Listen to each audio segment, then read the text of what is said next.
The Galactic Academy's xenobiology lecture hall buzzed with the usual mix of alien chatter, translation device static, and the occasional methane burp from the sulfur breathers in the back.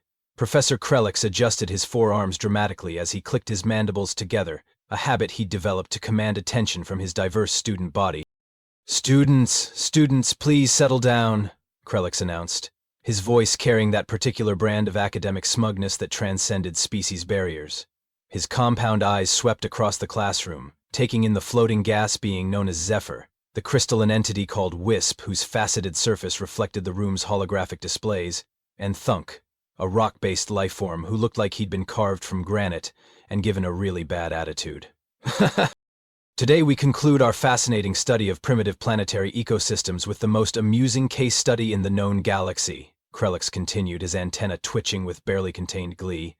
The quaint little world they call Earth, and its laughably inadequate predator species. A few students chittered with anticipation.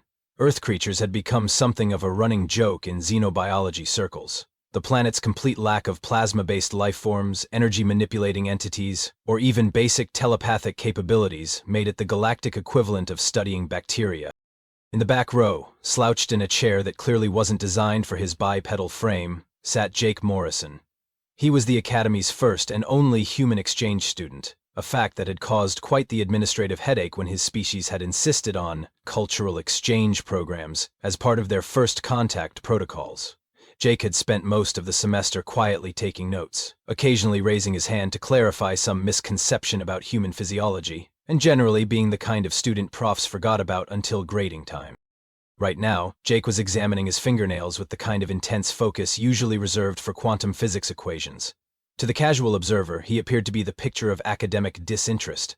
His fellow students had long since dismissed him as just another primitive biped, barely more evolved than the creatures they were studying. Now then, Professor Krelix announced, powering up the holographic display with a flourish of his upper right arm, let us examine the apex predators of Earth, and I use that term with the utmost irony, of course. The first image flickered to life, a majestic lion in mid-roar, its mane flowing dramatically in some African breeze. The class erupted in what could generously be called laughter, though it sounded more like a combination of sonic booms, crystal chimes, and grinding stone. Behold, Krelix said, his voice dripping with condescension, the so-called king of the jungle. Note the primitive dental structure, the complete lack of energy projection capabilities, and the absolutely adorable little claws. Why, my youngest spawn could probably handle 3 of these creatures without breaking a sweat. If I sweated, of course. Jake's left eye developed a slight twitch. The holographic display shifted to show a massive tiger stalking through tall grass, its orange and black stripes practically glowing in the artificial light. Professor Krelix gestured dismissively with 2 of his arms while the other 2 manipulated the controls. And here we have another of Earth's so-called apex predators, he announced, his mandibles clicking in what passed for amusement among his species. The tiger. Observe how it relies on primitive stealth tactics and brute force. No plasma generation, no psychic abilities, no molecular manipulation. It simply bites things. How charmingly quaint. Zephyr, the floating gas being, rippled with what appeared to be laughter. Professor, do they actually consider these creatures dangerous? I mean, look at it. It doesn't even have proper combat tentacles. It gets better, Krelix replied, clearly enjoying himself. The display switched to show a great white shark breaching the surface of an ocean, water cascading off its massive form. This is what they call a great white shark. Apparently it's considered the ocean's most fearsome predator. Note the complete absence of energy weapons, force fields, or even basic atmospheric adaptation. It can't even leave its own habitat without dying. Wisp's crystalline form chimed with harmonious laughter. It's almost sad, really. They're like living fossils stuck in some primitive evolutionary dead end. Thunk, despite being made of literal rock, somehow managed to look smug. At least when my people fight, we can literally become one with the battlefield. These creatures can't even change their molecular density. The parade of Earth's fauna continued. Bears appeared on screen, eliciting coos of, "How adorable," from the class. Wolves were dismissed as pack hunters for the weak.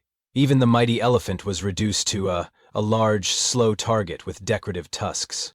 Jake's eye twitch had now spread to his jaw. His fingers drummed silently on his desk. a rhythm that would have been recognized by any human as the prelude to someone losing their patience in a spectacular fashion. "But surely," called out a student from the middle of the classroom, a serpentine creature with far too many eyes, "these humans must have some redeeming qualities as a species." Professor Krellick's compound eyes practically sparkled with malicious glee. "Oh, my dear Slither, that's the best part. These humans actually believe they're the dominant species on their planet. They think they're apex predators themselves." The classroom erupted in what could only be described as interspecies hysteria. Zephyr was rippling so hard with laughter that he nearly dissipated. Wisp's crystalline chimes reached frequencies that made the metal fixtures vibrate. Even Thunk was making grinding noises that served as his version of chuckling. "Can you imagine?" Krellix continued, warming to his theme. "Soft, squishy bipeds with no natural weapons, no armor, no special abilities whatsoever, thinking they rule a planet? Why, they don't even have proper claws. Look at this." The display zoomed in on human hands, showing the short, blunt fingernails and soft pink flesh. "They call these fingernails. Fingernails. As if they could actually do damage with these little stubs. It's like watching a newborn Zephyrian thinking it could take on a solar storm." Jake's hand slowly moved toward his pen, gripping it with what appeared to be casual interest, but what any human would recognize as barely restrained homicidal intent. The laughter was still echoing through the lecture hall when Jake Morrison slowly, deliberately, raised his hand. The movement was so casual, so polite, that it took a moment for the class to notice. But when they did, the laughter began to die down like air leaking from a punctured habitat dome. "Yes?" Professor Krellix asked, his tone carrying the kind of patronizing patience usually reserved for small children and particularly slow artificial intelligences. "Do you have a question, Jake?" Jake's smile could have powered a small space station. It was the kind of smile that made seasoned diplomats reach for their emergency evacuation protocols. "Oh, not a question, Professor. More of a gentle correction." The classroom fell silent. Even the translation devices seemed to pause, as if they were uncertain how to process what was happening. "You see," Jake continued, his voice maintaining that same pleasant, conversational tone that humans used when they were about to destroy someone's entire worldview, "I couldn't help but notice that you might be missing a few key details about Earth's ecosystem. Just tiny little things, really. Nothing major." Professor Krellix's antennae twitched with what might have been nervousness, though he covered it with academic bluster. "Oh, by all means, enlighten us. I'm sure your primitive perspective will be quite illuminating." Zephyr rippled with anticipation. "This should be good. The human thinks it knows better than a professor of xenobiology." Wisp's crystalline form chimed with amusement. "Perhaps it wants to tell us about how dangerous their little creatures really are." Thunk just grunted, which was his way of expressing everything from mild interest to existential dread. Jake's smile never wavered. If anything, it got brighter. "Well, since you asked so nicely, I suppose I could share a few observations. After all, I am something of an expert on Earth creatures." "Oh?" Krellix's mandibles clicked with barely concealed condescension. "And what makes you qualified to lecture on xenobiology?" Jake tilted his head slightly, like a predator sizing up prey. "Well, Professor, I've spent my entire life surrounded by Earth's most dangerous creatures. I've studied them, lived with them, competed with them. I've seen what they're capable of when they're really motivated." The classroom was now completely silent. Even the background hum of the life support system seemed to have quieted, as if the station itself was holding its breath. "You see," Jake continued, his voice taking on the tone of someone sharing a particularly interesting recipe, "I think there might be a small misunderstanding about which species on Earth are actually the apex predators." Professor Krellick's compound eyes narrowed. "I suppose you're going to tell us that humans are the dominant species." Jake's grin widened just a fraction. "Oh, Professor, we're not just the dominant species." He leaned forward slightly, his hands folded politely on his desk. "We're the creatures that all those other predators are afraid of." The silence in the classroom was so complete that Jake could hear Wisp's crystalline structure resonating with nervous frequency. He stood up slowly, casually, like he was about to give a presentation on quarterly trade statistics rather than rewrite everything these aliens thought they knew about Earth. "Mind if I borrow your display, Professor?" Jake asked, his tone so polite it was practically radioactive. "I think a visual aid might help." Professor Krellix nodded mutely, his forearms fumbling with the controls as Jake walked to the front of the class. The human moved with an easy, relaxed gait that somehow made everyone in the room acutely aware of their own mortality. So, let's start with something simple, Jake said, pulling up an image of a human marathon runner. This is what we call persistence hunting. You know, that adorable little hobby where humans chase animals until they literally drop dead from exhaustion. He clicked to another image showing ancient humans tracking across a savanna. See, while those big scary predators you were laughing at earlier, they're sprinters. Lions can run fast, but only for short distances. After that, they're done. They need to rest, recover, cool down. Jake's smile never wavered as he continued. Humans, on the other hand, are like those horror movie monsters that just keep coming, and coming, and coming. We don't stop. We don't get tired. We just keep moving until whatever we're chasing collapses from pure exhaustion. Zephyr's gaseous form had stopped rippling entirely. But surely that's not... they can't actually... Oh, but we can, Jake said cheerfully. In fact, we're so good at it that we accidentally drove most of the megafauna on our planet to extinction just by being really, really persistent. Woolly mammoths, giant ground sloths, cave bears that were twice the size of modern bears. Gone. All of them. Because humans just wouldn't stop hunting them. The display shifted to show a human rock climber scaling a sheer cliff face. And that's just our endurance. Let's talk about pain tolerance, shall we? Humans have this fascinating little feature called adrenaline. When we're threatened, our bodies dump chemicals that let us ignore injuries that would incapacitate most species. Professor Krelix's mandibles had stopped clicking entirely. That's not possible. No species can simply ignore physical damage.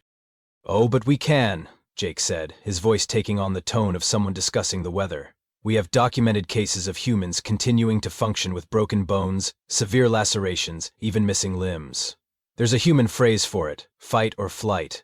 Though to be honest, we mostly just fight. He clicked to another image, a human mother lifting a car off her trapped child. This is what happens when a human gets really motivated. We call it hysterical strength. Normal human limitations just disappear. Suddenly that soft, squishy biped can lift several times its own body weight. The musculature doesn't change, the skeleton doesn't adapt. We just decide that physics are more of a suggestion than a law. Thunk, despite being made of actual rock, somehow managed to look pale. But that's not scientifically possible. Neither is half the stuff humans do, Jake replied with a shrug. We're really not big fans of the word impossible. We tend to take it as a personal challenge. There's another phrase for that, hold my beer. It's usually followed by someone doing something so spectacularly stupid and dangerous that it becomes legendary. The display showed images of humans doing extreme sports. Base jumping, free climbing, wingsuit flying.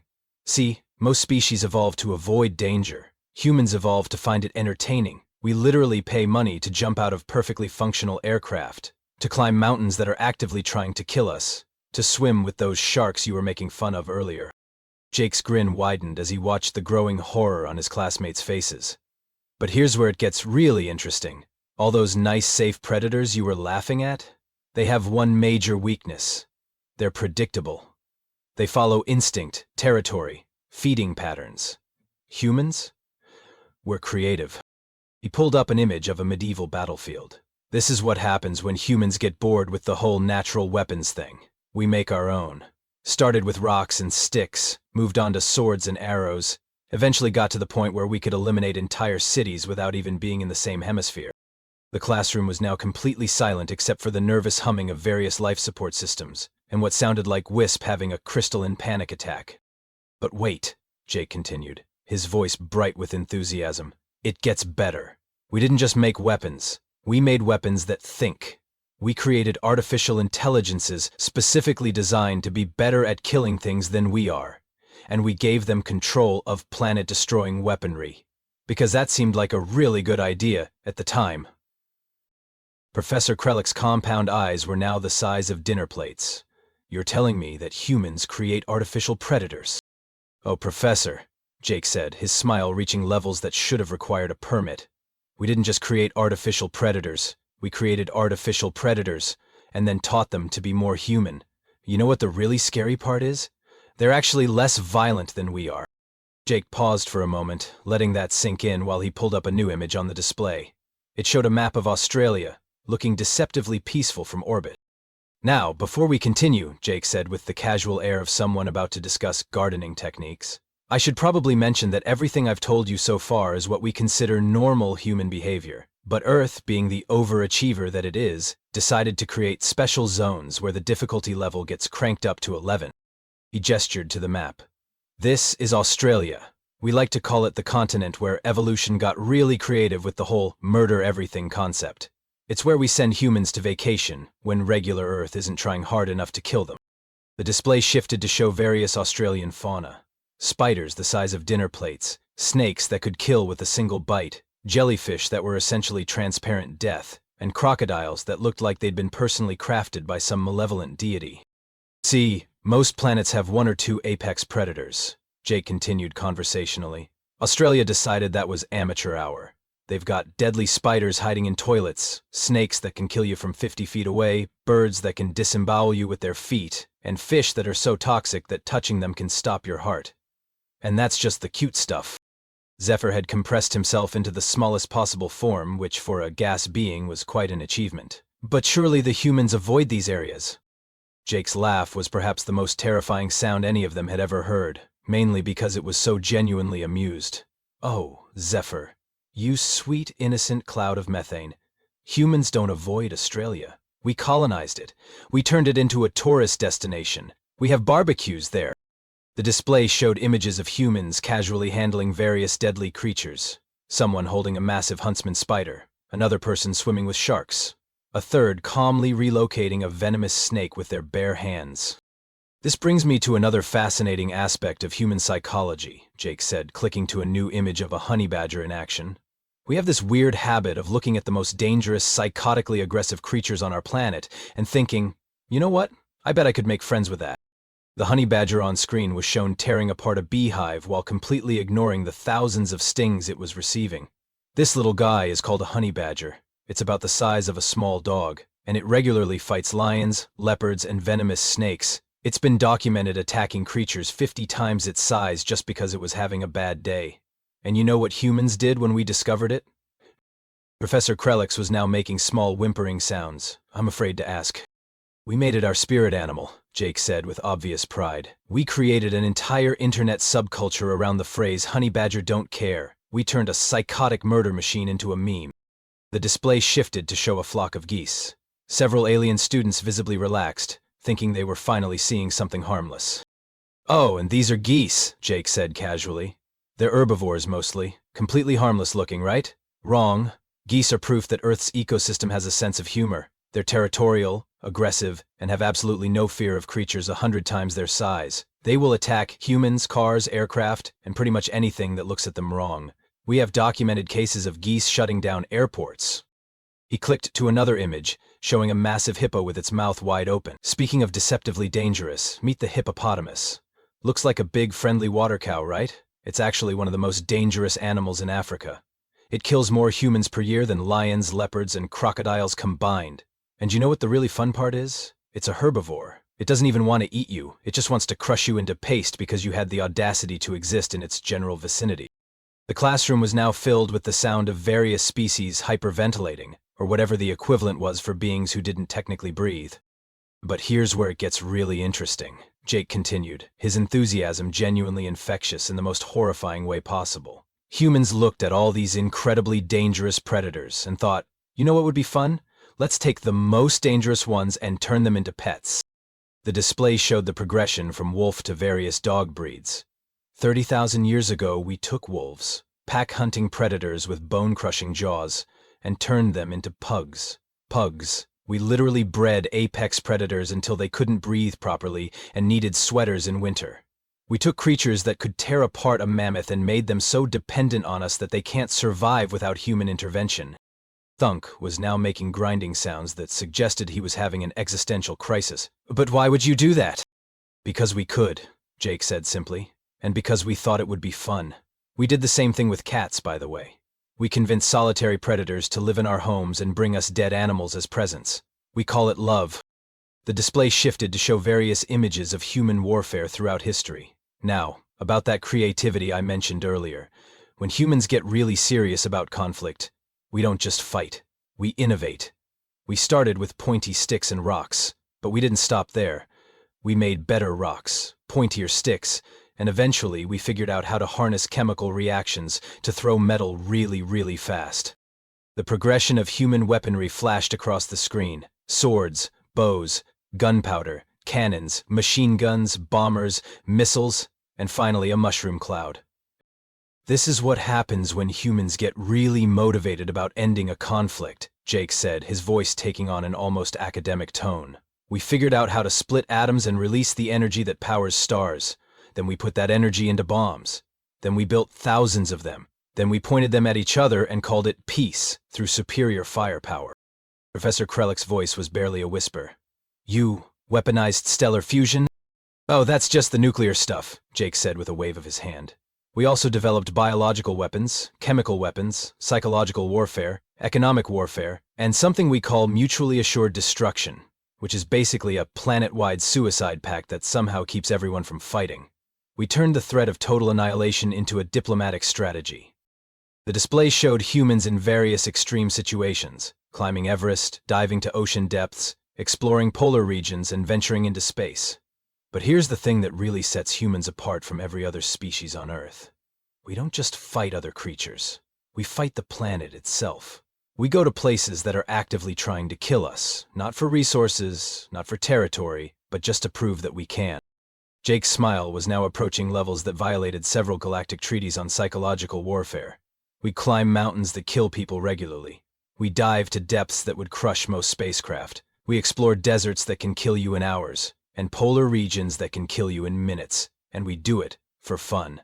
We pay money to do it. We call it adventure tourism.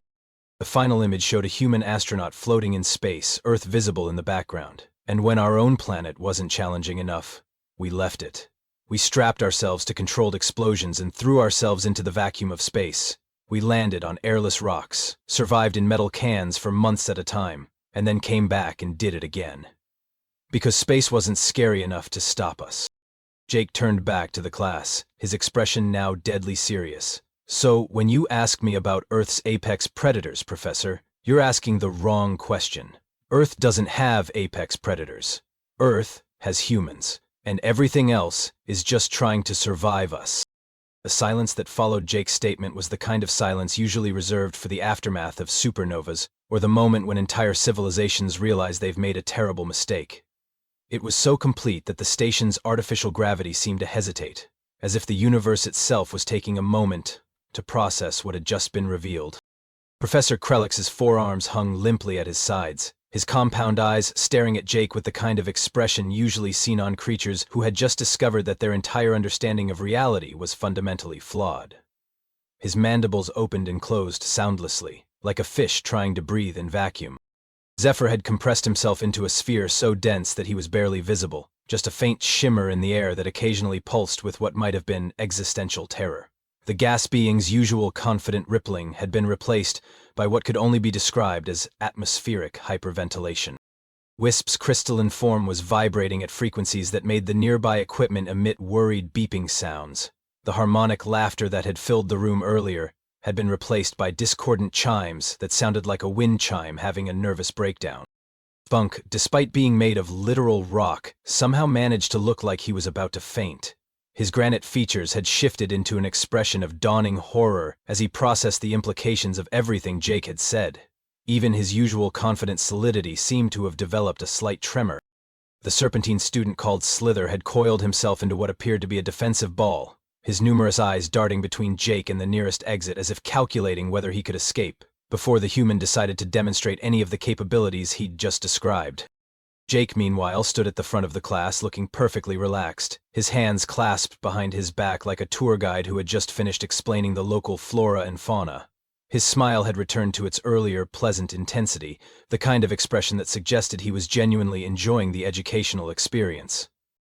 "So," Jake said cheerfully, breaking the silence with the casual tone of someone wrapping up a particularly interesting lecture, "I hope that clears up any confusion about Earth's ecosystem. It's really quite a charming little planet once you understand the local dynamics." Professor Krellick's finally found his voice, though it came out as barely more than a whisper. "You're telling me that your entire species is composed of persistence predators with pain tolerance levels that defy biological norms, creative problem-solving abilities that led to the development of planet-destroying weapons, and a psychological profile that treats mortal danger as entertainment?" "Oh, that's just the basics," Jake replied with a modest shrug. I didn't even get into the really interesting stuff, like how we've domesticated microorganisms to make our food taste better, or how we've learned to transplant organs between individuals, or how we've developed recreational drugs that literally rewire our brain chemistry for fun. He paused thoughtfully, tapping his chin with one finger, and I completely skipped over our space program. Did you know that we've sent probes to every planet in our solar system, landed on multiple moons, and are currently planning to establish permanent colonies on celestial bodies that have no atmosphere? We look at lifeless chunks of rock floating in vacuum and think, you know what would be great? Living there. The class collectively shuddered, a sound that somehow transcended species barriers and came out as pure, universal terror. But here's the really fun part, Jake continued, his enthusiasm building like a star about to go supernova. Everything I've told you represents what we call normal human behavior. This is just regular, everyday stuff for us. We haven't even touched on what happens when humans get really motivated about something. Professor Krellick's voice cracked slightly. There's more? Oh, Professor, you have no idea, Jake said, his grin widening to proportions that should have required structural engineering approval. Wait until you hear about our music. We've developed acoustic frequencies that can trigger emotional responses so powerful they can cause physical symptoms. We call it the blues, and we invented it because we thought regular sadness wasn't intense enough. He clicked the display to show images of human athletes performing impossible feats. Or our sports. We've turned physical competition into an art form. We have events where humans throw themselves through the air, crash into each other at high velocities, and perform feats of strength and endurance that push the limits of what our biology should allow. And we do it for fun. We sell tickets. The display shifted to show human art, architecture, and literature.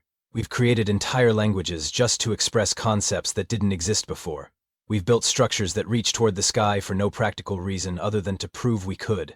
We've written stories about creatures and places that don't exist, and then we've convinced ourselves they're real enough to base our entire belief systems around them.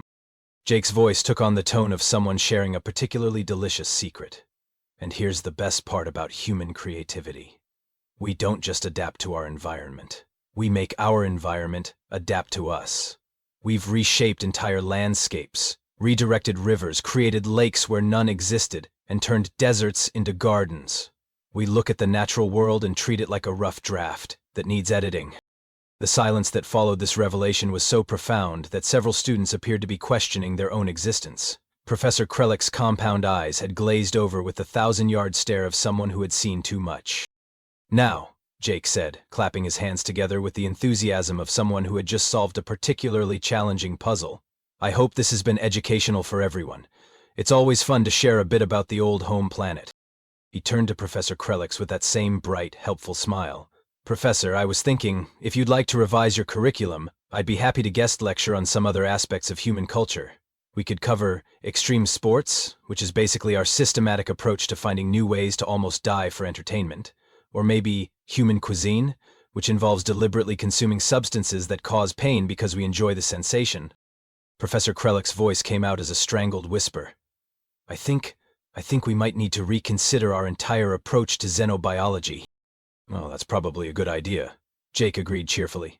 I noticed your syllabus has us listed under primitive bipedal species.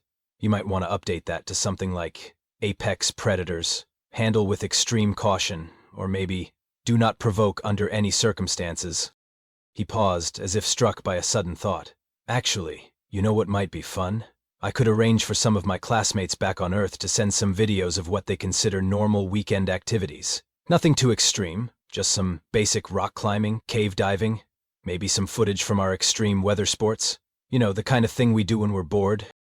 The collective intake of breath from the class created a small atmospheric disturbance that triggered the ventilation system's emergency protocols. But for now, Jake said, gathering his notes with the casual efficiency of someone who had just delivered a routine presentation, I think we've covered enough material for one day. Although, I do have one tiny suggestion for next semester's curriculum. He looked around the room at the sea of terrified faces, his expression as innocent as a supernova pretending to be a birthday candle. You might want to consider adding a course on peaceful herbivore studies. I hear it's much less stressful than trying to understand apex predators.